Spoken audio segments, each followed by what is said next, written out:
Paz do Senhor, meus amados irmãos, é com muita alegria que neste domingo nós iniciamos mais uma aula da Escola Bíblica Dominical.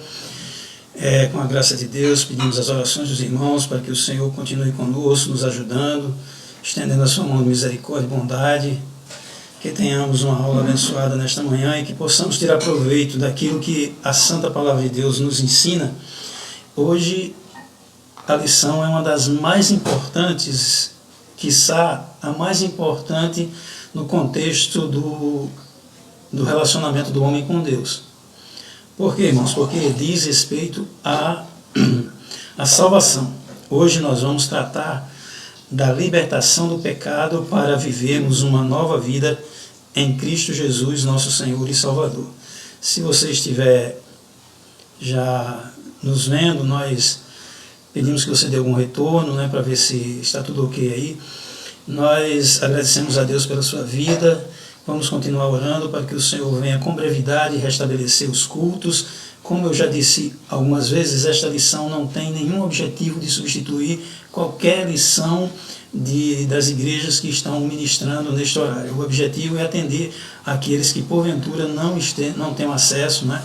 Nós aqui na nossa igreja, por exemplo, temos aula à tarde, nós vamos também ter nossa sala da Escola Bíblica Dominical à tarde, usando outro meio, e assim os irmãos vão sendo edificados e a igreja continua crescendo na graça e no conhecimento da Palavra de Deus. Bom, meus amados irmãos, nós vamos agora começar, como diz o Matuto, começar do começo.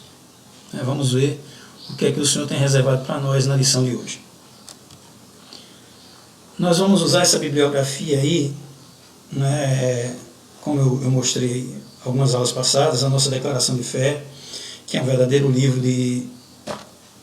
pequeno livro de teologia sistemática e que, acima de tudo, aborda os princípios que nós defendemos enquanto membros da nossa igreja. Também temos o livro do Silas Daniel, que trata da mecânica da salvação, o processo da salvação no pensamento arminiano. Também nós temos a Bíblia-chave, palavras de estudo do grego para o hebraico. Essa Bíblia eu indico, irmãos, porque alguns irmãos vêm para a gente e perguntam: irmão João, qual seria uma boa Bíblia de estudo para a gente comprar? Tem inúmeras Bíblias de estudos, todas com seus valores, homens teólogos capacitados que se dobraram, oraram ao Senhor e também se desdobraram sobre os manuscritos originais para trazerem as melhores notas de rodapé. Eu particularmente gosto muito dessa Bíblia, palavra-chave, Bíblia de estudo palavra-chave, hebraico e grego, porque ela tem notas de rodapé, também tem concordância e também tem mapas, e também não estou fazendo nenhuma propaganda, viu, irmãos? É apenas para título de edificação dos irmãos.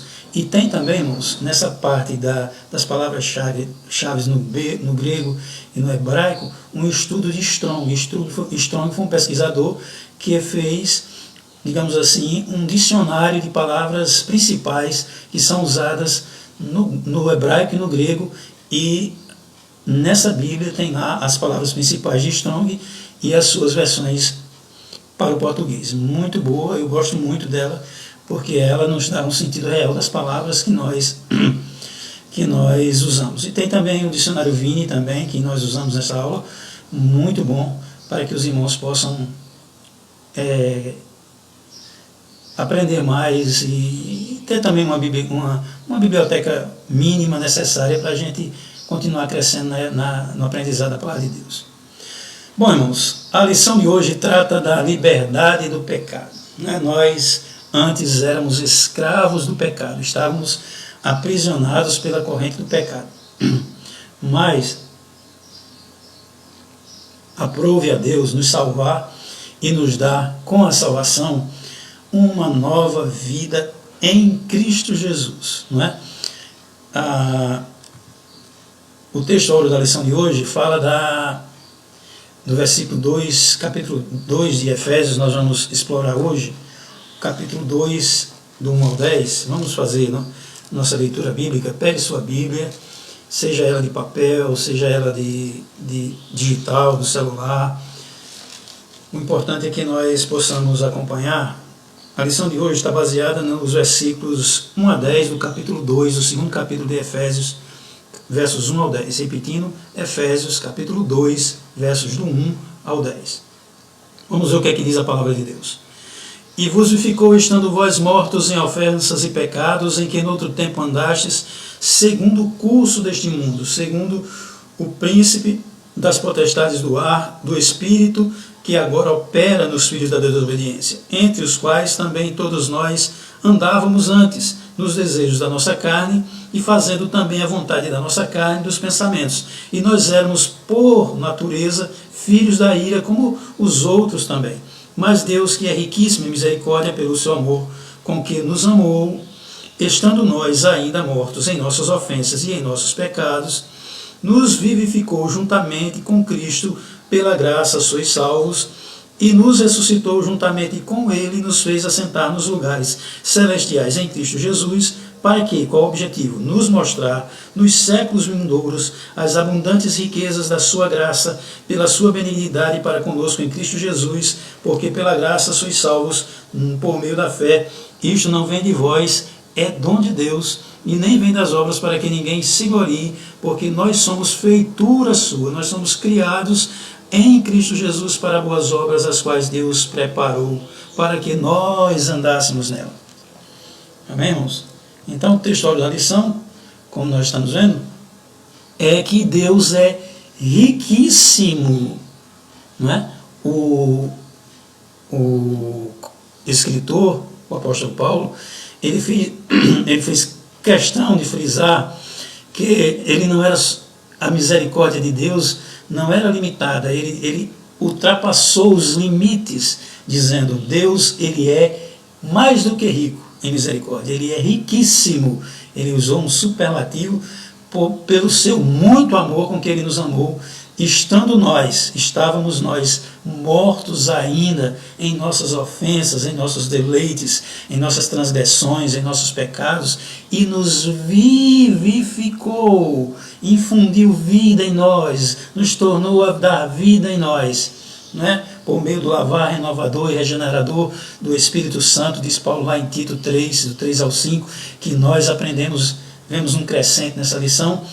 E a nossa verdade prática de hoje é que por meio dessa maravilhosa graça divina, a graça de Deus, por meio dessa graça, nós fomos alcançados, fomos perdoados, fomos salvos da condenação e ainda recebemos o direito à vida eterna. Portanto, irmãos, o tema central da lição de hoje, o ponto central, é a graça salvadora de Cristo, que nos garante a vida eterna. Então, a graça do nosso Senhor Jesus Cristo, que é salvadora, ela nos garante a salvação em Cristo Jesus e a consequente vida eterna. Bom, na lição de hoje nós vamos aprender por meio de 3 tópicos.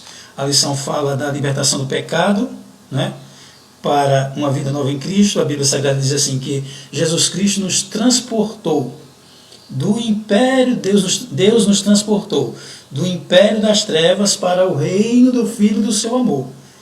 Ele nos resgatou da nossa vã maneira de viver que vivíamos nesse mundo, não é? Presos pelas cadeias do pecado, e agora nós somos livres em Cristo Jesus e vivemos uma nova vida em Cristo, participantes do reino agora e também no porvir. Então, como nós vamos explicar essa libertação, essa transição da vida de pecado para a vida da salvação, a nova vida em Cristo? Vamos ver a antiga natureza morta, nossa antiga natureza morta em ofensas e pecados, em deleites, né?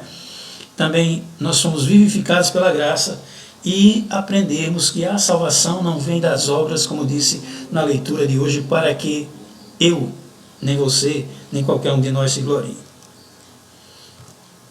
Bom, o quadro atual que nós vivemos, não é?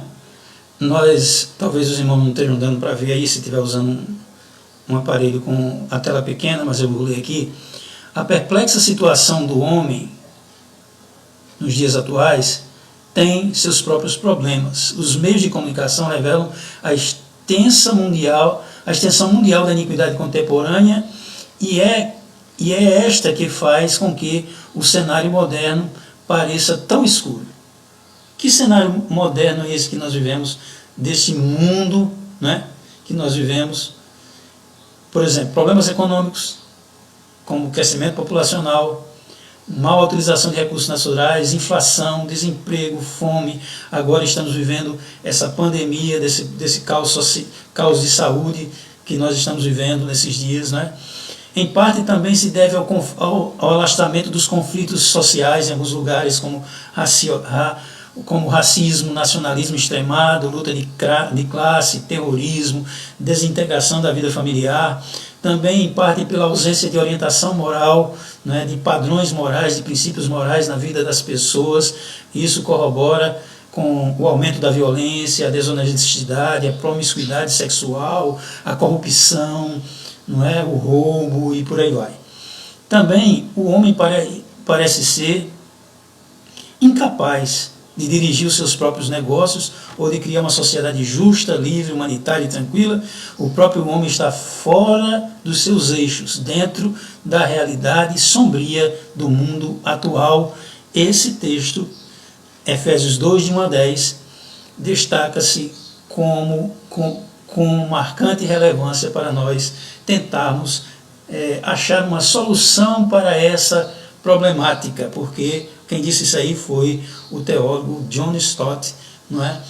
E corroborando também, Martin Lloyd Jones diz assim, que o que está sendo esquecido por uma imensa maioria é que o fato realmente importante no mundo atual é a atividade de Deus, o que Deus está fazendo, não o que os homens estão fazendo. Ou seja, por melhor que os maiores esforços, por melhores intenções, melhor intencionado esteja as autoridades em qualquer esfera no mundo, elas não conseguem de todo resolver o problema do homem, porque o homem tem um problema inato, que é a sua natureza inclinada para o pecado. Então, o homem peca aqui, peca na Europa, peca na Ásia, peca na Austrália, peca na América do Norte, peca na América Central, peca na América do Sul, porque ele tem a sua natureza caída, inclinada para o pecado. E Paulo, ele mostra o caminho por meio desse texto que é o auge desse início de doutrina que ele nos ensina, a doutrina, não é, da soterologia, ou seja, a doutrina da salvação em Cristo Jesus. Bom, para começar essa lição, nós primeiro precisamos saber onde é que nós estávamos. O título da lição, a gente voltando aqui, diz que nós somos libertos. Nós fomos libertos do pecado. Libertos do pecado. Então, a gente primeiro precisa compreender o conceito de pecado. Então, voltando aqui, o que é pecado? Tem duas expressões, uma no hebraico, né? Vem do hebraico ratá, que significa uma ofensa, por vezes uma iniquidade habitual, não é? Uma transgressão, como esse texto, essa expressão é usada como um animal na tocaia pronto para atacar a presa. Se eu não me engano, Gênesis 6, vamos ver aqui, vamos ver se eu acho aqui. Gênesis, vamos ver.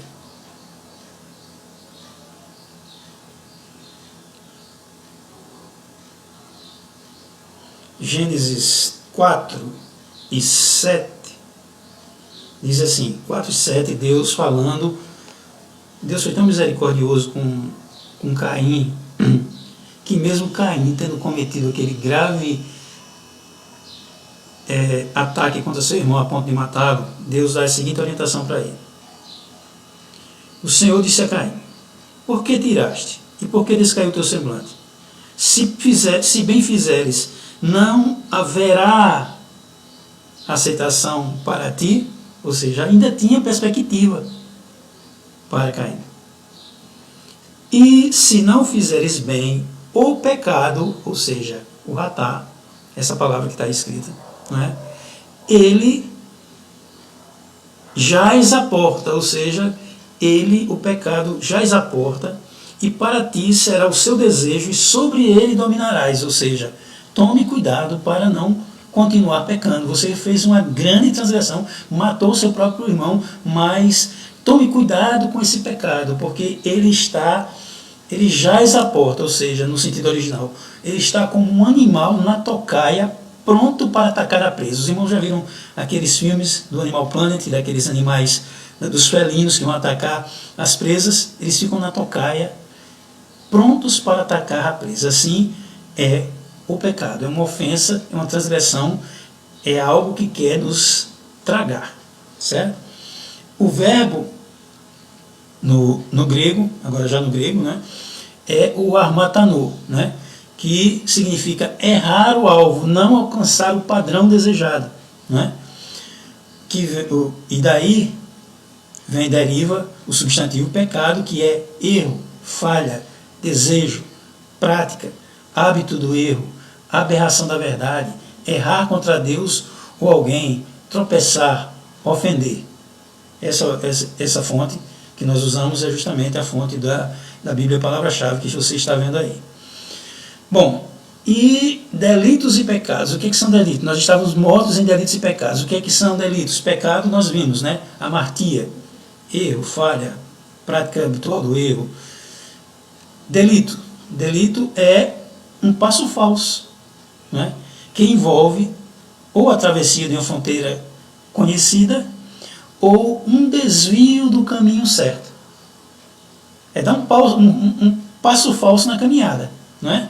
Seja, não sei se os irmãos já andaram no interior, quem é do interior sabe, tem aquelas veredas na estrada, e aquelas veredas, elas nos levam para um caminho certo, né? No meio do mato, no meio da mata. Um delito é a gente sair de uma fronteira conhecida, aquilo que Deus determinou para nós, ou também é um desvio do caminho. Você sair do caminho. Nós saímos do caminho.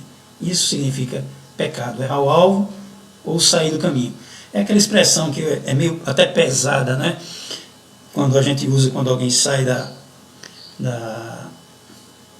quando alguém sai dos caminhos do Senhor, aí a gente usa aquela expressão que até mesmo tem uma carga de até pejorativa, né? Desviado. Eu não gosto de usar muito essa expressão, fulano está desviado. Não, eu digo, fulano está afastado dos caminhos do Senhor, não é? Então, mas no original é isso, desviado do caminho do Senhor mesmo. Bom, os efeitos do pecado. A nossa declaração de fé, que nós apresentamos, nós mostramos já para os irmãos, ela diz assim, que todos os homens e mulheres foram atingidos pelo pecado, todos, indistintamente, sem importar sexo, classe, religião, nacionalidade, estatura, peso, CPF, não importa. Todos os homens e mulheres foram alcançados pelo pecado, a tal ponto que, embora tenham sido feitos à imagem de Deus, não podem eles por si mesmos chegar a Deus. Eles não podem por si mesmos, por nós mesmos não podemos nos achegar a Deus. Não há nada que o homem natural possua ou pratique que ele faça merecida a graça de Deus. Por isso que a graça, o termo graça se chama favor imerecido. A Bíblia ensina, não há ninguém que entenda, não há ninguém que busque a Deus. Todos se extraviaram, diz a palavra do Senhor. A Bíblia qualifica essa condição espiritual como mortos em pecados e mortos em ofensas. Vamos lá ver? Vamos abrir nossa Bíblia? A aula de escola dominical, irmãos, é aula para a gente manusear a Bíblia, né? Você deixa a sua Bíblia aberta em Efésios, marcada, coloca alguma coisa para marcar, uma caneta, né, ou um papel, já deixa lá em Efésios 2, que é o título da nossa lição de hoje, e depois a gente vai visitar alguns textos, né, que corroboram, né, alguns textos transversais, né, para que a gente possa respaldar o nosso aprendizado. Vamos lá. Efésios 2 diz assim. Efésios 2 e 5, né? Estávamos nós ainda mortos em nossas ofensas. Então a gente vai estudar isso mais na frente, esse versículo específico. Também temos Colossenses 2,13. Olha. Ele vos vivificou juntamente com ele. Deus vos vivificou juntamente com Cristo, perdoando-vos todas as ofensas. Todas as ofensas. Certo? E é interessante notar, irmãos, porque, fazendo um parênteses agora, tem pessoas que elas são escravas não mais do pecado, mas de lembranças do pecado. Jesus libertou, Jesus salvou, Jesus resgatou, Jesus pagou o preço, ela creu, teve fé, mas ela ainda fica presa em algo lá atrás que fez e que ficou marcado. Nós, às vezes, nos cortamos por algum acidente e aquele corte ele é curado. Depois que ele é curado, a gente deixa em nós uma cicatriz. Com essa cicatriz, está ali, está curado. Mas tem algumas pessoas que ainda vivem com essa ferida aberta. Elas não conseguem entender que já foram saradas. A cicatriz é a consequência do pecado, é aquilo que a gente fez e que repercutiu até hoje ainda na nossa vida, mas o Senhor nos perdoou de todas as nossas ofensas. Não é? Conta certa ocasião que o inimigo, tentando a Lutero, e ele começou a relacionar os pecados de Lutero. Isso, você fez isso, e realmente Lutero fez. Mas ele também disse assim: o sangue de Jesus Cristo me purificou de todo pecado. Essa é a diferença. É a nossa certeza de fé que nós fomos salvos e purificados de todos os nossos delitos, ofensas e pecados cometidos contra Deus. Muito bem, vamos agora passar. Vamos ver ainda Romanos 3:23. Paulo ele trata muito desse assunto. Os 3 capítulos primeiros de Romanos, ele fala que Deus entregou os homens às suas próprias paixões, porque eles não reconheceram Deus, nem a justiça de Deus, não é? E não reconhecendo a justiça de Deus, capítulo 1 de Romanos, eles estabeleceram a sua própria justiça. Então, por meio disso, agora, Paulo continua nesses 3 primeiros capítulos, tratando a respeito do assunto do pecado na vida do homem. E aqui em Romanos 3:23, Paulo ele reforça essa condição, dizendo assim: porque todos pecaram e destituídos estão da glória de Deus. Todos pecaram. Muito bem, mas a gente não ia ficar nessa condição. Deus, a gente vem estudou a aula passada, as 2 primeiras lições, não é? Que Deus ele estabeleceu um plano de salvação, não é? Um plano de libertação, um plano de preservação, soterologia, doutrina da salvação. Então, o Senhor nos salvou, Ele nos resgatou da nossa vã maneira de viver que, por tradição, recebemos dos nossos pais e nos deu a liberdade de filhos de Deus.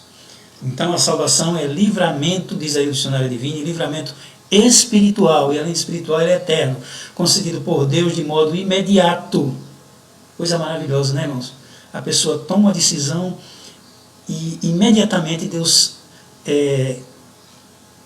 salva aquela vida daquela pessoa, liberta a vida daquela pessoa, transforma a vida daquela pessoa. Então, livramento espiritual e eterno concedido por Deus de imediato. Claro, tem um outro processo seguinte, né, consequente da salvação, que é a santificação, né? nós somos salvos, é um ato de Deus, né? Mas a santificação, além de ser um ato, ele já nos tira da lama do pecado, é um processo contínuo de crescimento e de purificação na presença do Senhor. Então, a salvação é um livramento espiritual eterno, imediato, para aqueles que aceitam, recebem as condições estabelecidas por Deus, por Ele, referentes ao arrependimento e fé. Nós já estudamos aqui em lições passadas, desse trimestre, que os dois elementos que conduzem o homem à salvação, né, a parte que cabe ao homem é arrependimento e fé. Né? Sem fé é impossível agradar a Deus. Né? A Bíblia diz, arrependei-vos, né? Atos, no livro de Atos, se eu não me engano, é 3,19, né? Vamos ver. Atos, vamos ver aqui. Atos capítulo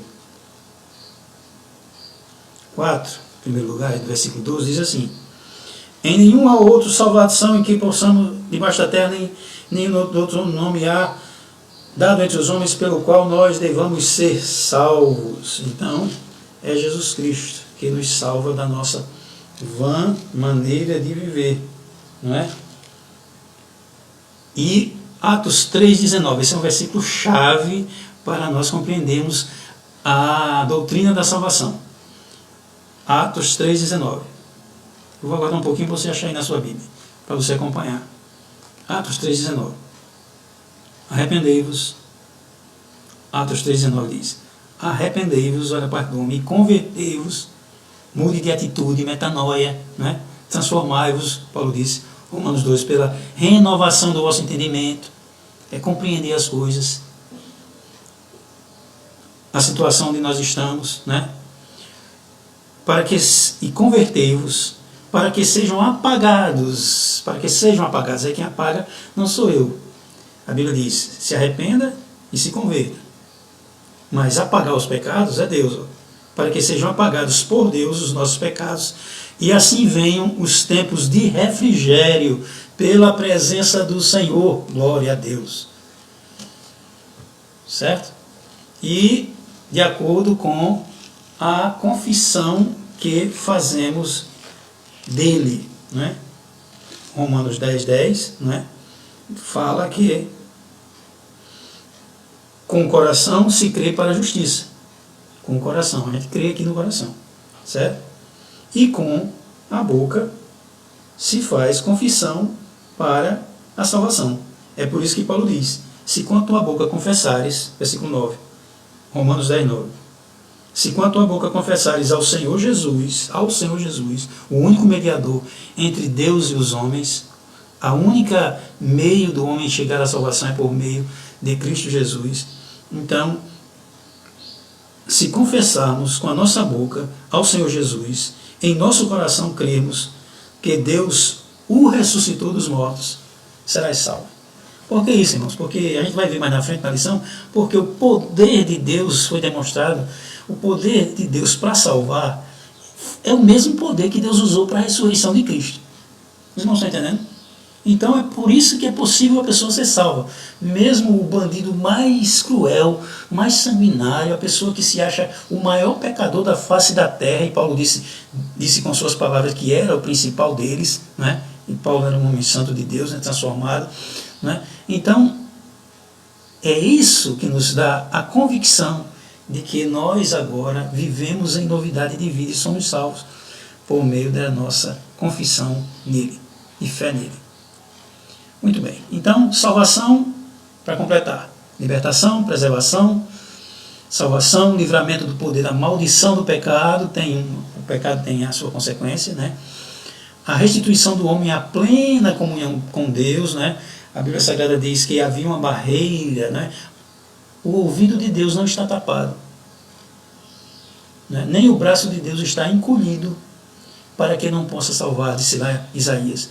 Porém, os nossos delitos, os vossos delitos é quem fazem divisão, separação, barreira entre vós e o vosso Deus. É por isso que veio Jesus Cristo para nos restituir a plena comunhão com Deus, removendo a barreira, tirando a dívida, a cédula que nos era contrária e pregando na cruz do Calvário.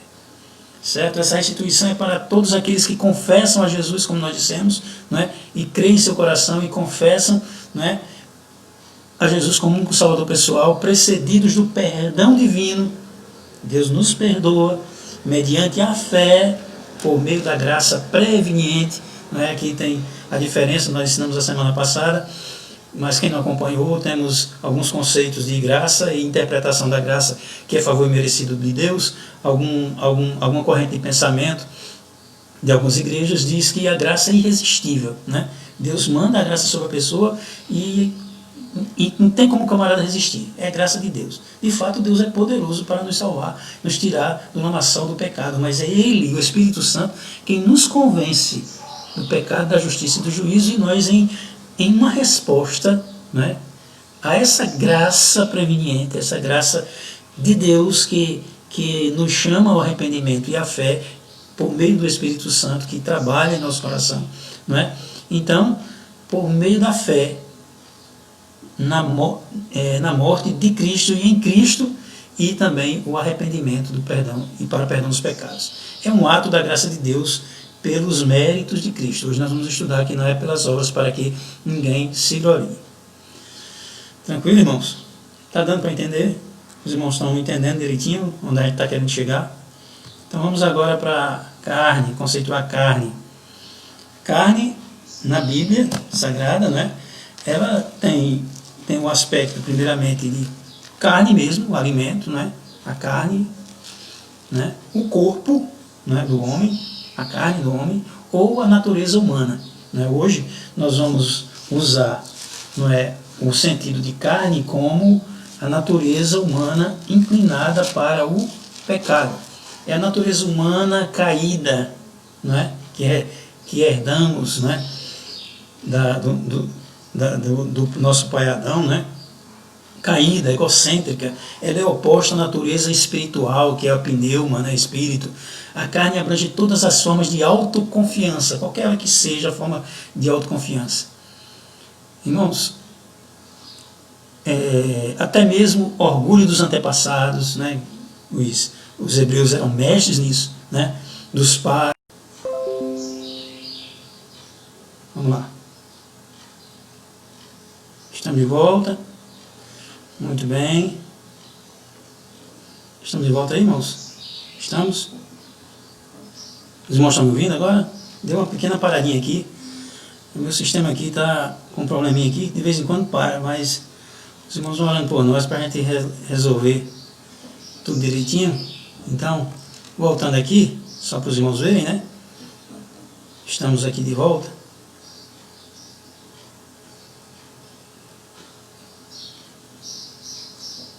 Pronto.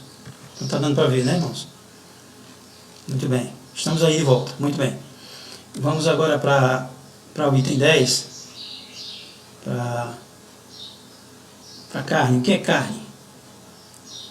A natureza humana caída, né, que pode se manifestar em formas respeitáveis, bem como nas atividades infames do paganismo deste século. Né? A carne pode se manifestar dessa forma. E também indica iniquidade, propensão ao pecado, natureza carnal, assédio dos desejos carnais. Certo? É interessante notar, irmãos, também que nós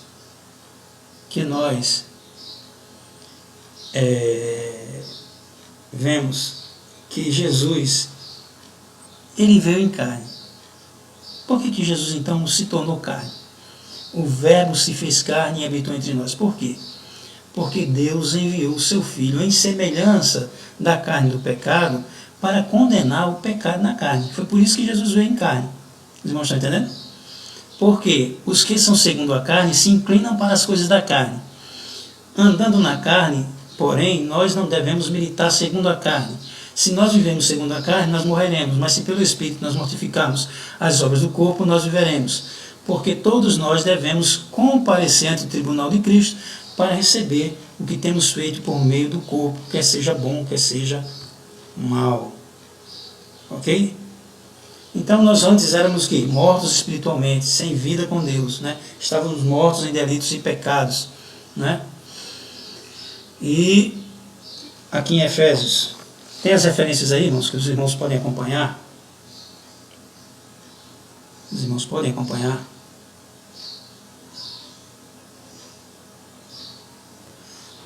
Temos aí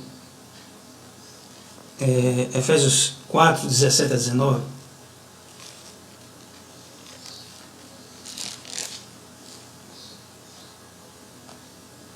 Olha aqui, ó. E digo isto e testifico no Senhor, para que não andeis mais como andam também os gentios na vaidade de seu sentido. Não é? Porque na leitura oficial, nesse texto que nós vemos aqui, não é? Nós andávamos no desejo da nossa carne, fazendo a vontade da carne, dos pensamentos, e éramos por natureza filhos da ira, como os outros também. Mas diz, os outros também eram também os gentios. Aqui ele estava falando de judeus, e também os gentios também eram assim, os pagãos também eram assim. Certo? Então, em Efésios 4, 17, ele também diz, entenebrecidos do sentido, separados da vida de Deus, pela ignorância que há neles, pela dureza do seu coração, os quais, havendo perdido todo o sentimento, se entregaram à dissolução para com avidez cometerem toda a impureza. Então essa era a condição do homem, né, andando em delitos e pecados, seguindo o curso desse mundo. Eu gosto de usar essa expressão, curso desse mundo, como um leito de um rio. Quando a gente cai dentro de um rio, não sei se os irmãos já foram puxados por uma correnteza de um rio, e a gente se deixa levar pela correnteza, ou é levados à força, contra a nossa vontade, pela natureza. Assim também é o espírito dessa época, é o sistema de valores sociais que está alienado de Deus, é o secularismo. Então é o curso desse mundo, né? Não vos conformeis com este mundo, disse Paulo, mas transformai-vos pela renovação do vosso entendimento. É esse curso deste mundo que está nos levando para longe e distante de Deus, certo? Então, temos também a nossa natureza. Estávamos também, antes, né, os nossos pecados, nós estávamos sob o domínio do mal, né? Olha aqui o que diz Efésios. Os irmãos podem completar com essas leituras, podem depois anotar. Ele diz aqui, ó. Nós, no outro tempo, andávamos conforme o curso do rio desse mundo, segundo ou de acordo com o príncipe das potestades do ar, ou seja, sob o domínio do mal na atmosfera nebulosa. Existe lá em Efésios 6, ele fala muito sobre isso, né? Nossa luta não é contra a carne, contra o sangue, mas contra principados e potestades, contra as hostes espirituais da maldade nos lugares celestiais. Isso é o problema do homem, né? E tem alguém por trás de tudo isso. E esse alguém é principados e potestades, o adversário maligno que fica como um animal, né? Buscando em derredor, né? Aqui, ó. Aqui, ó. Esse copo diga que é você, né? Digamos assim. Nós, né? O anjo do Senhor se acampa ao redor dos que o temem e os livra. Certo? O Senhor nos ajuda, nos guarda, né? Com a aparelhagem, com as armaduras, né? da fé, que vamos, as armaduras da salvação, capacete da salvação, o escudo né, o cingido dos lombos com a justiça, com o escudo da fé, né, cingido dos lombos com a verdade, todo aparelhado, certo? Porém, o inimigo está ao derredor, buscando a quem possa tragar. E de lá, ele fica lançando, lá em Efésios, quando ele for estudar batalha espiritual, capítulo 6 de Efésios, ele fica lançando as setas para tentar nos alcançar. Setas das mais diversas formas. E por meio dessas setas, nós temos que usar o quê? O escudo da fé, com o qual nós podemos apagar os dados inflamados do maligno. Mas isso aí é a lição lá para frente, mas a gente já adianta, né? Então nós fazíamos a vontade da nossa natureza caída, inclinada para o mal, certo? A nossa condição natural, quando nós somos deixados por conta própria, como diz lá Romanos capítulo 1, que o homem, tentando estabelecer a sua própria justiça, negou a justiça de Deus, e por isso Deus os entregou. Olha que coisa séria. Deus os entregou a sua própria sorte. né? Deixou eles, como diz lá no interior, soltos na buraqueira, ou seja, à mercê da sua própria sorte, porque eles estão exercitando o seu poder de livre-arbítrio, ainda que Deus use circunstâncias para trazê-los de volta. Esse momento que nós vivemos na história serve de maneira singular para que muitas pessoas possam se tocar, olhar para os céus, ver que há um Deus, reconhecer a natureza, reconhecer um Deus todo-poderoso, buscar esse Deus e se converter desses caminhos que viviam, certo? Nós antes éramos filhos da desobediência, né? Filhos da ira de Deus. Só que a ira de Deus é diferente da ira do homem. A Bíblia Sagrada diz: irai-vos, mas não pequeis, né? A ira de Deus, né, é a hostilidade ao pecado, né, de maneira reta e constante de Deus contra o mal. A ira de Deus se volta contra o mal, não contra você. Deus não quer lhe destruir, Deus quer lhe salvar desse mal terrível que ele odeia tanto na sua vida. Os irmãos entenderam? Sabe quando a gente compra uma camisa que a mulher não gosta, uma cor que a mulher não gosta, e fica usando, sei lá, uma cor qualquer, a gente compra uma camisa, e a mulher não gosta daquela camisa, a cor daquela camisa, o modelo daquela camisa, a mulher não gosta, detesta, certo? Mas ela vai deixar de gostar de mim por causa daquela camisa? Não, mas ela detesta aquela camisa, não detesta? Pois é, da mesma forma somos nós. O Senhor, Ele não nos detesta, mas detesta o que tem em nós, sobre nós, que é o pecado. Por isso que a Bíblia Sagrada diz: despojai-vos, tire a roupa, tire essa camisa que a sua mulher não gosta, tire essa roupa que Deus não gosta e se vista uma roupa nova, vestes de santidade, vestes de justiça, vestes de paz, vestes de transformação, vestes do alto. Certo, irmãos? Então nós éramos filhos da desobediência, certo? Além disso, a sua ira não é incompatível com o seu amor. Ou seja, Deus é fogo devorador, mas Deus também é amor. Ele nos ama e nos quer bem, certo? E nos quer nos resgatar, certo? É por isso que a gente vai ver o versículo 4 daqui a pouco. Bom, para resumir esses 3 primeiros versículos, a gente vai usar um conceito aqui que não é nosso, é desse pastor aí galês, de Gales, né, que viveu nesse período aí de 1899 a 1981, e ele foi pastor da Catedral de Westminster de Londres. Ele era um pastor reformado, né, mas é interessante que na vida dele ele era um profundo... A história dele, não vou contar aqui porque é um pouco longa, mas no ministério dele, ele começou sem exercer o conhecimento pleno dos dons espirituais, da operação do Espírito, e foi o que ele fez. Com o passar do tempo, ele, mesmo sendo de igreja reformada, não é? De uma tradição reformada, ele passou a estudar e crer no batismo com o Espírito Santo e nos dons espirituais, não é? Ele fez um sermão que durou mais de 2 anos no livro de João, não é? E a partir do livro de João ele escreveu um livro chamado Batismo e Dons Espirituais. Irmãos, ele escreveu um livro também chamado Avivamento. Os irmãos procurem nas livrarias, né? Procurem textos na internet que tratam sobre esse assunto, e este foi um grande apologeta da fé. Bom, e o que ele disse a respeito desses 3 primeiros versículos? O que caracteriza o homem quando ele está em pecado sem a graça de Deus? Já vimos isso. O homem está morto espiritualmente. É governado pelo diabo, olha só, que opera mediante as poderosas forças, não é? A seu comando, que por sua vez produzem e dominam a mente e a perspectiva, a visão de mundo daquele homem. Essa é a situação do homem. E o resultado é que esse homem, dominado por esse mau poder, leva uma vida de ofensas e pecados. Na verdade, ele nasceu de tal maneira já, por ser descendente de Adão, que é a sua própria natureza decaída. Ele começa com uma natureza corrompida e finalmente ele está sob a ira de Deus. Até aí, o homem sem Deus está debaixo da ira de Deus, infelizmente. Mas Deus, irmãos, quando quando você vê na sua Bíblia uma palavrinha assim, um trecho você está lendo, e de repente diz assim, mas, é porque vem coisa boa aí. Ou não, não é?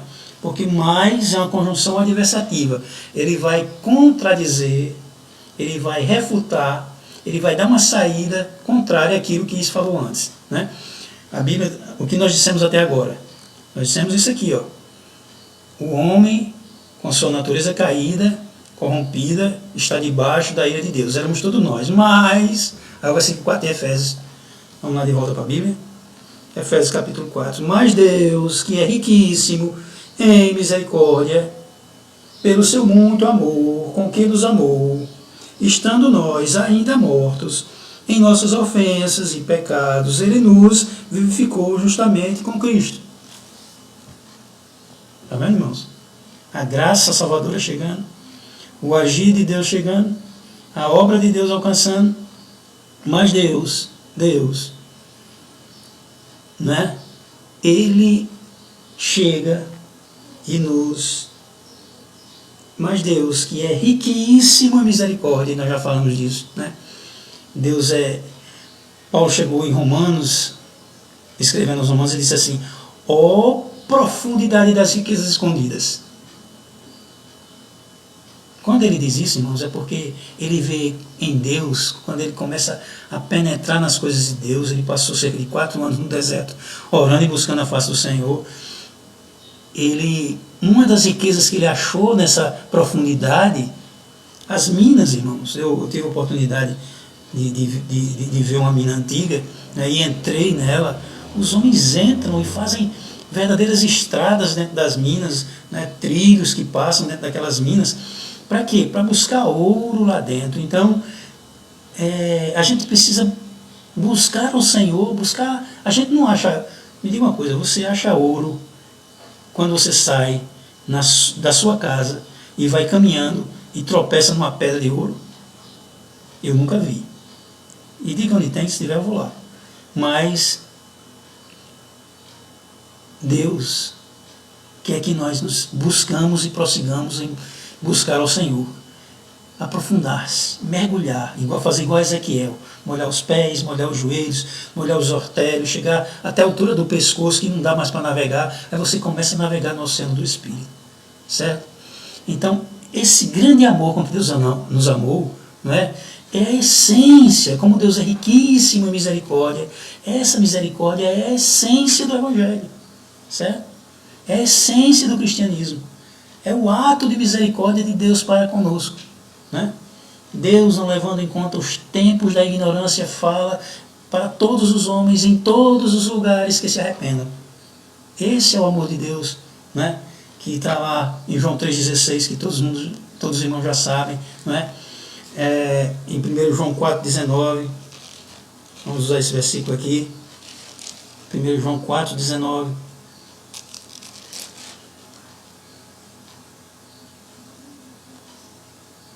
Nós o amamos porque Ele nos amou primeiro, não é? Deus prova o seu amor para conosco, em que Ele morreu por nós, sendo nós ainda pecadores. Então fomos vivificados, olha aqui, ó, vamos lá para Efésios, vamos voltar aqui para a lição, né? Fomos vivificados, aqui na lição, pela sua graça, é o segundo tópico.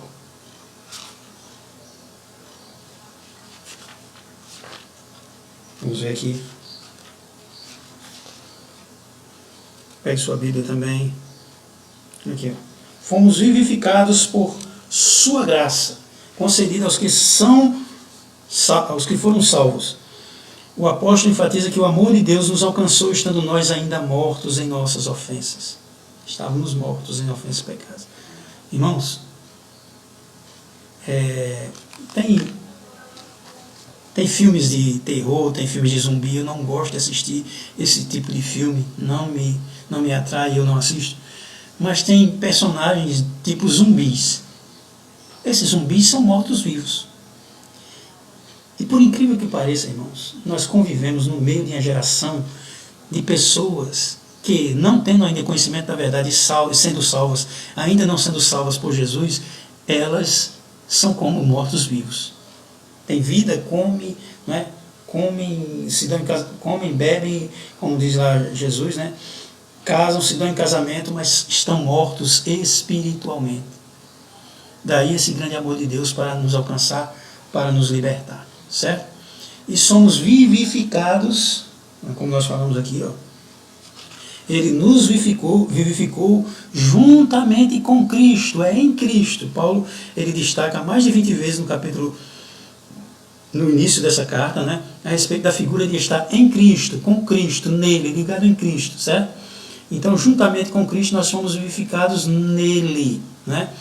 Quando Jesus disse para Nicodemo, necessário vos é nascer de novo. Ele perguntou, mas como é que eu vou poder nascer tornar para o ventre da minha mãe? Não, é nascer da água e do Espírito, é nascer em Cristo, é nascer de novo, é nascer por meio da ação do Espírito, né? Do lavar, renovador e regenerador do Espírito Santo, e sem qualquer mérito, né?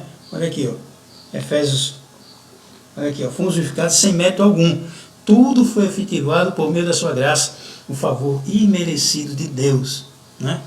Tem mais versículos aí, os irmãos podem acompanhar. E a consequência da ação dessa graça. O que é graça? Vamos ver. Primeiro, vamos conceituar, fazer alguns conceitos. O que é amor, né? Amor é agapau, né?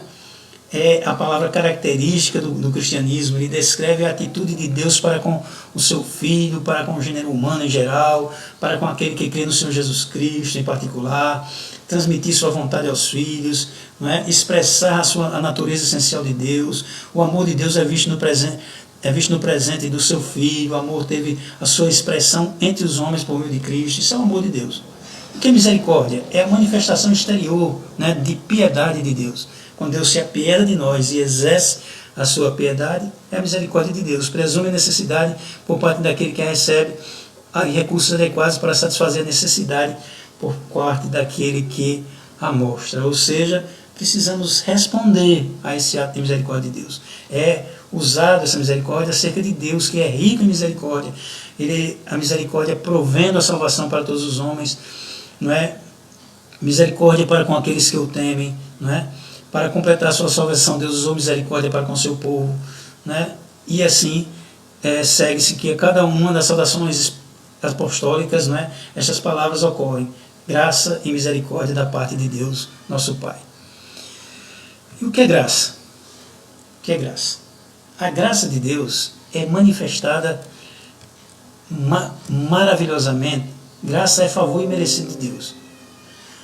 A graça de Deus é manifestada salvadoramente, maravilhosamente, maravilhosa e perfeita. Entretanto, ela não é irresistível, né? A graça de Deus é o favor imerecido de Deus. A graça divina tanto salva quanto nos preserva a alma neste mundo corrupto e corruptor. A fé antecede a regeneração. Nós temos fé e por meio da graça o Senhor nos salva. É o favor que nós não merecíamos, não é? E graça e misericórdia, elas sempre andam juntas, não é?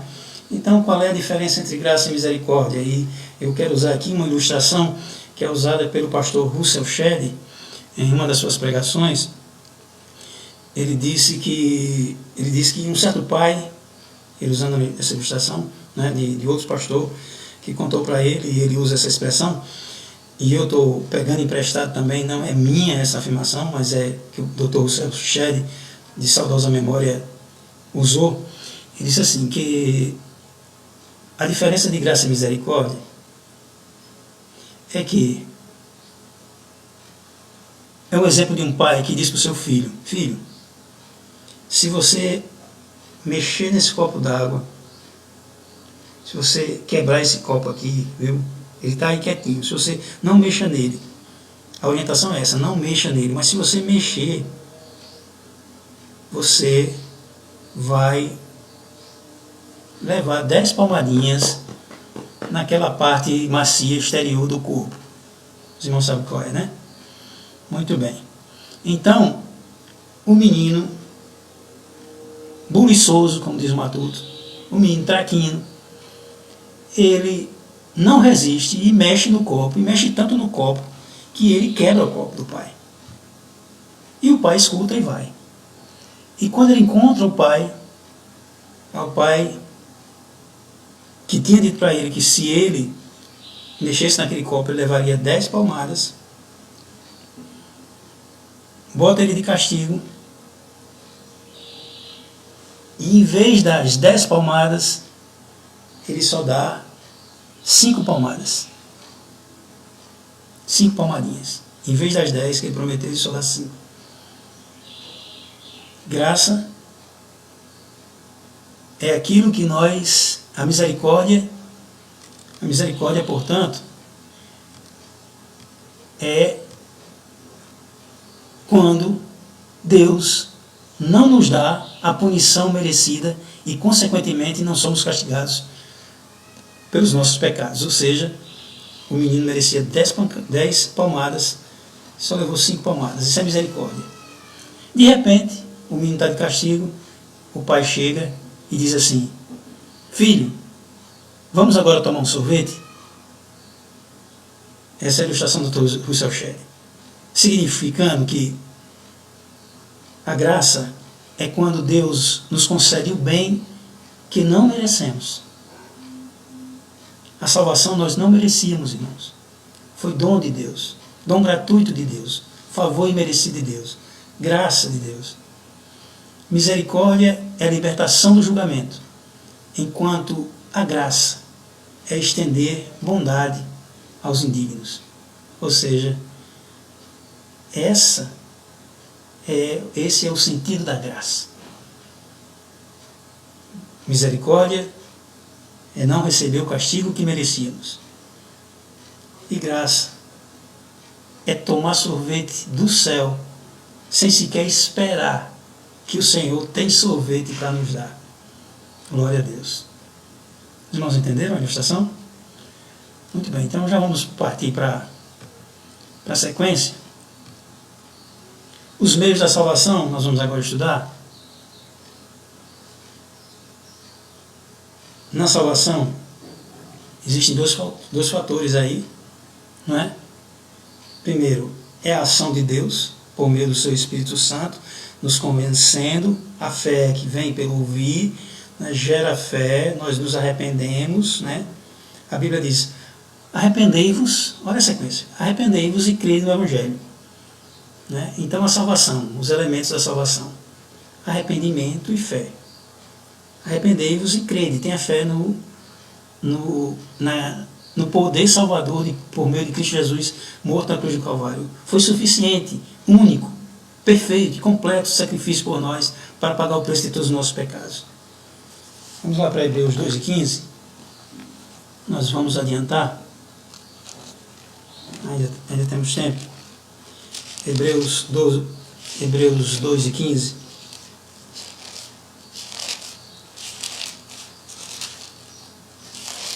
Hebreus 2:15.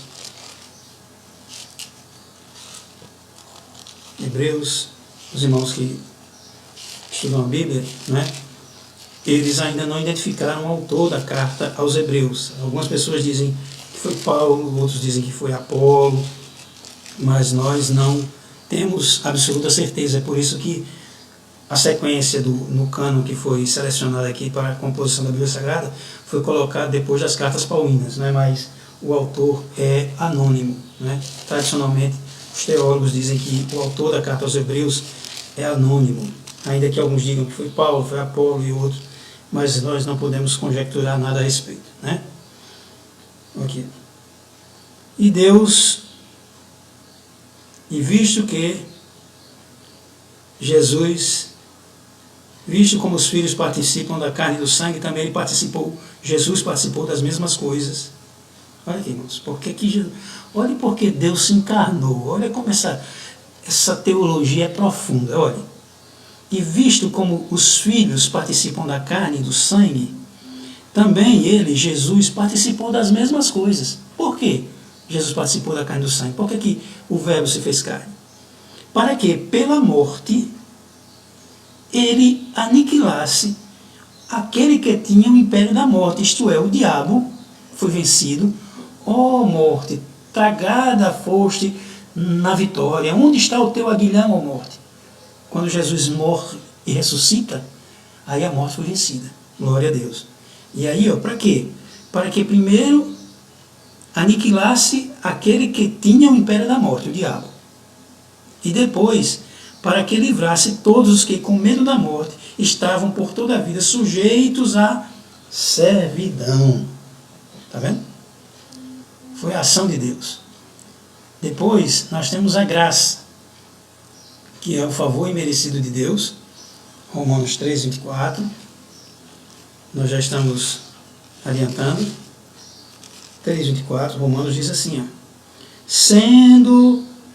Primeiro ele diz assim, olha o 3, 23. Eu acho interessante, irmãos, que Paulo, ele ensina teologia com completude, com inteireza. Ele não deixa as coisas alinhavadas, né, mal costuradas pela metade, não. Ele diz assim, porque todos pecaram e destituídos estão da glória de Deus.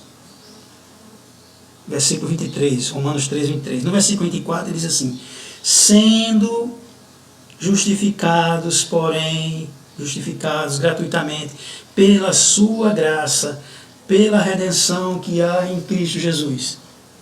A lei não conseguia justificar, isso Paulo estava tentando explicar, mas agora era graça, né? E a resposta em fé a essa graça, né, é o Romanos 11,6 que nós lemos, né? E também João 7,17. Nós vamos ler João 7,17. João 7,17 diz assim, se alguém quiser fazer a vontade do Pai, de Deus, pela mesma doutrina conhecerá se ela é de Deus ou se falo de mim mesmo. Ou seja, a doutrina que Jesus ensinava, a salvação que Jesus propunha, era a salvação já projetada lá antes da fundação do mundo, como nós dissemos nas aulas passadas. Certo? E fomos chamados, eleitos, para quê? Para ficarmos agora nos balançando numa rede e tomando suco de mangaba? Seria bom, né? Mas não. Essa chamada, essa eleição, ela requer pelo menos 2 aspectos. Serviço, né? Servo, servir a Deus, e servindo a Deus precisamos procurar servir aos homens, né? É a horizontalidade da salvação, né? Operando a salvação no temor de Deus. Operar a salvação no temor de Deus, como diz o escritor, é fazer com que a nossa salvação seja ativa, né? E também um processo de santificação sem o qual ninguém verá o Senhor. Vamos tratar agora da salvação. Primeiro, Efésios 2,8, né? Paulo usa 2 negações a respeito da origem da salvação. Primeiro, ele diz que não vem de vós.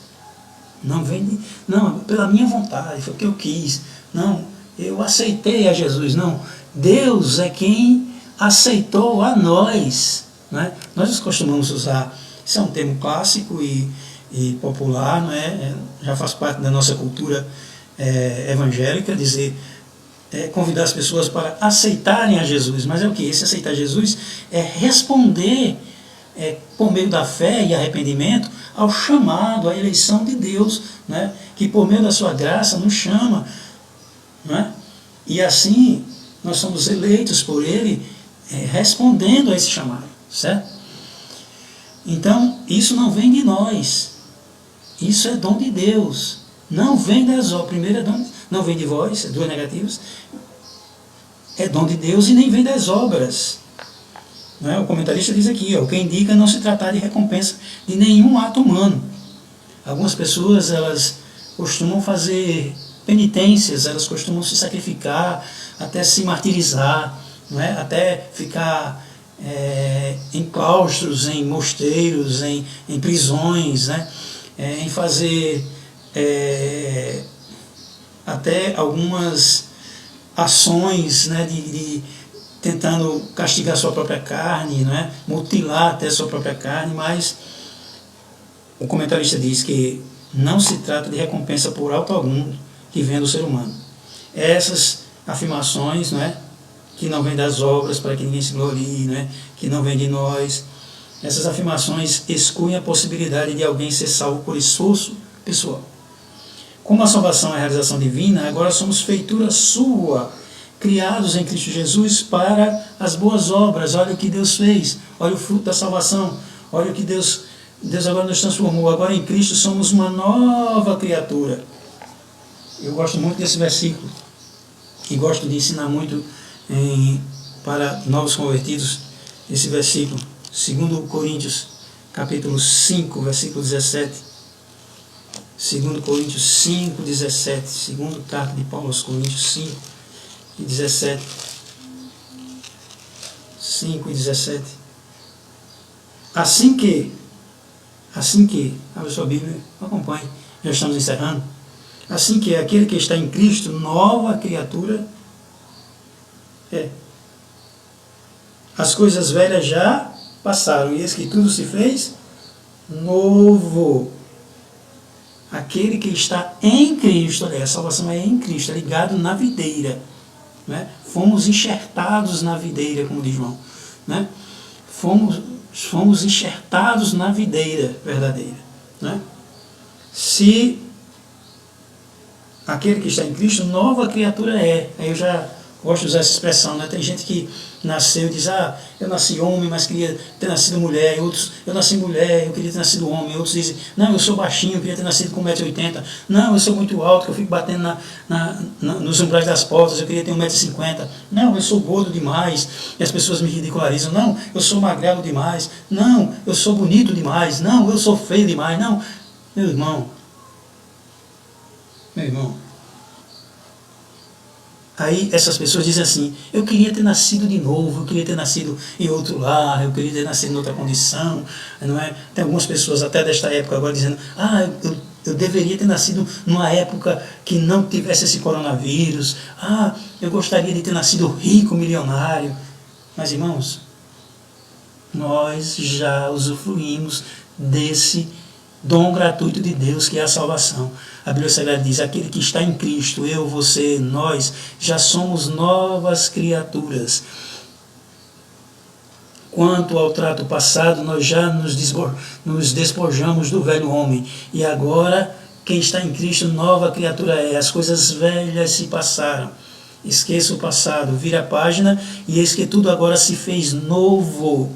Agora é tudo novo na presença do Senhor. É vida nova na presença do Senhor. É alegria na presença do Senhor. É gozo na presença do Senhor. Não é?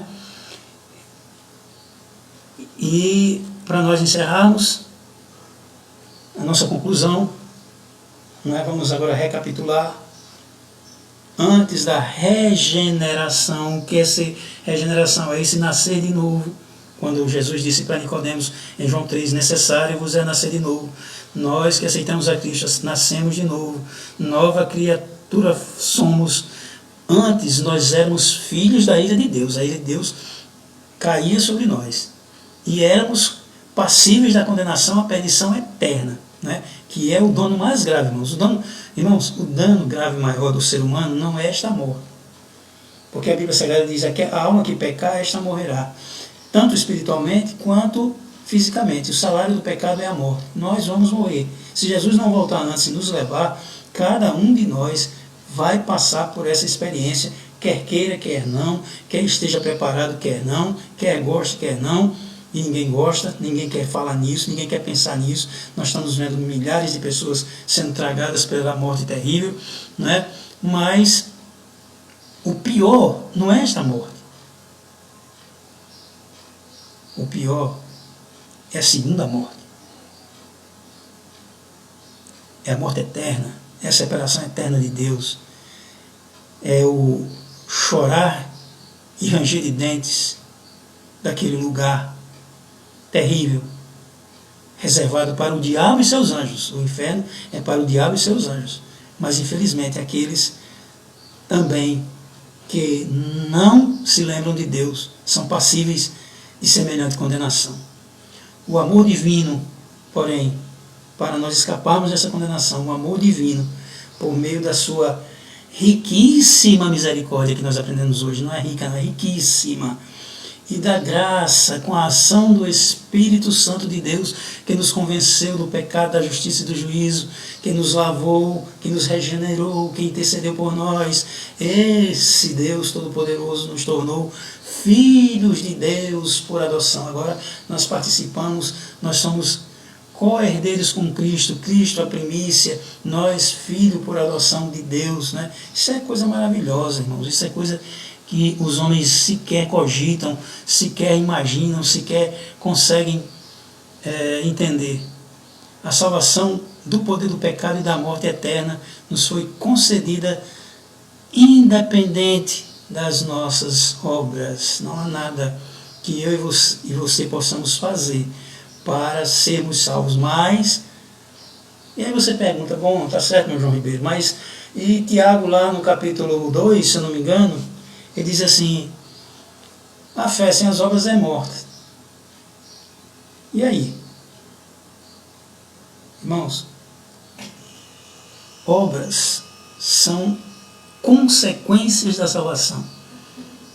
Nós fazemos obras porque somos salvos. É diferente de nós dissermos, nós fazemos obras para sermos salvos. O salmista disse, o que eu daria, o que eu me poderia dar em resgate da sua própria alma? Nem todos os recursos do mundo poderiam resgatá-lo, não conseguiria pagar o preço de uma alma que custou muito caro. Então, irmãos, fomos salvos do poder do pecado e da morte eterna, que nos foi concedida gratuitamente por meio da misericórdia e graça infinita de Deus, a riquíssima misericórdia, o infinito favor imerecido de Deus, independente das nossas obras. E agora nós, salvos, passamos a praticar as obras, para que assim glorifiquemos a Deus. Amém, irmãos? Então, Mateus 5,16, vamos encerrar com esse versículo que o comentarista nos sugere. Não é? Essa lição, irmãos, tem sido muito gratificante e particularmente para mim tem sido muito edificante. A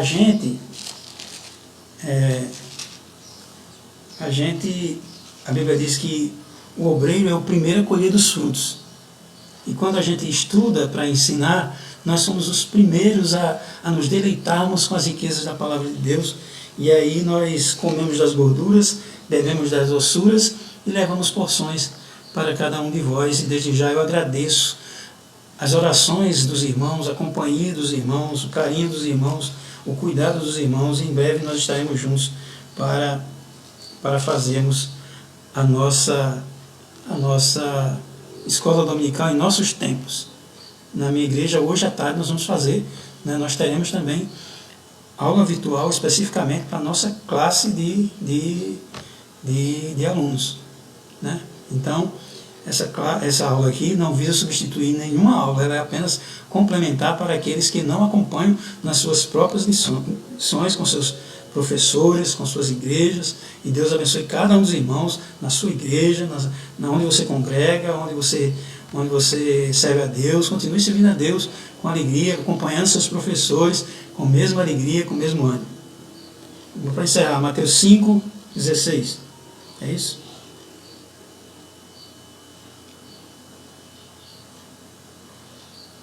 Deixa eu ver aqui.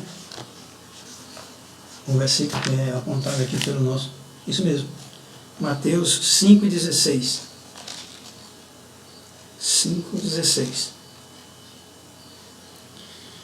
Não, vós sois. Aí, irmãos, eu tenho um defeitozinho, porque quando a gente que ensina a Bíblia, a gente não gosta de pegar um versículo isolado, porque os teólogos dizem assim, que um versículo pode servir de pretexto para muita coisa.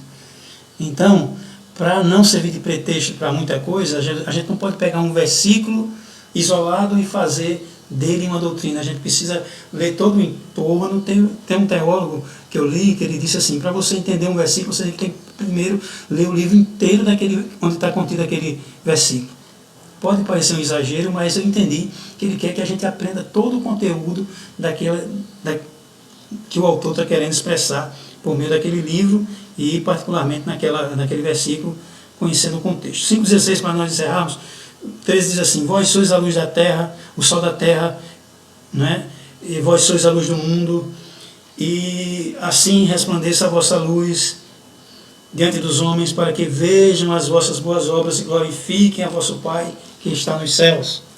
Então, irmãos, você não se esconde em uma cidade edificada num monte. Como é que você pode esquecer? Né? Quando a gente vai aqui para o oeste, a gente vai chegando ali por Lages, né, por ali, por aquele meio de mundo ali, a gente já vê o Pico do Cabugi, né, que é lá em Egipto, né? Quando a gente vai chegando antes, a gente já começa a ver o Pico do Cabugi, né? Não se consegue esconder o Pico do Cabugi. Assim também eu, você, nós não podemos esconder uma cidade edificada sobre um monte. Ou seja, vós, irmãos, vocês, meus queridos amigos que nos acompanham hoje, você é a luz do mundo, você é sal da terra. Se o sal ficar sem gosto, não serve para nada, senão ser jogado fora ou pisado pelos homens, porque antigamente o sal que não prestava, e o sal era uma mercadoria valiosa, mas o sal que não prestava era jogado para tapar os buracos das ruas pelos quais passavam os animais e as pessoas. É por isso que ele disse que o sal insípido, sem sabor, não serve para nada, senão para ser jogado fora e pisado pelos homens. Mas, irmãos, como diz um autor de uma das cartas, diz assim: mas em vós esperamos coisas melhores e que acompanham a salvação. Então, que Deus abençoe a todos. Em Cristo Jesus eu agradeço a companhia. Orem por nós. E essa semana nós também estamos pretendendo fazer alguma mudança no horário da nossa aula e vamos mudar e vamos planejar mudar para o sábado. Entendeu? Os irmãos entenderam? Nós vamos tentar mudar para o sábado e vamos ver se dá certo. Nós vamos avisando aqui no Facebook e vamos também ver um horário melhor para os irmãos, de manhã, de tarde ou à noite. A gente já pode até colocar uma enquetezinha aqui no Facebook e para os irmãos escolherem qual seria o melhor horário da aula, para a gente dar aula, se não a partir dessa semana, na outra semana, a partir nos dias de sábado, certo? Já para desafogar algumas classes de escola dominical, e quando a gente voltar ao normal, não vamos estar transmitindo ao vivo, né, porque estaremos nas nossas igrejas. Então, que Deus abençoe os amados irmãos, mas isso é plano, os irmãos acompanham aí, e a gente vai orando para Deus confirmar, né, o planejar é do homem, mas a execução dos planos é de Deus. Deus abençoe, lhe dê uma semana abençoada, junto com sua família, né, para que você possa ter calma, perseverança nesses dias. Sabemos que os dias são difíceis, mas se proteja debaixo das asas do Senhor, siga as recomendações de saúde que estão sendo dadas, os amigos que trabalham e precisam trabalhar, que Deus abençoe ricamente sua vida, que Deus lhe guarde e proteja de toda aparência do mal, de qualquer contaminação, e que a graça e a paz do Senhor Jesus Cristo seja convosco, e eu digo amém. A paz do Senhor.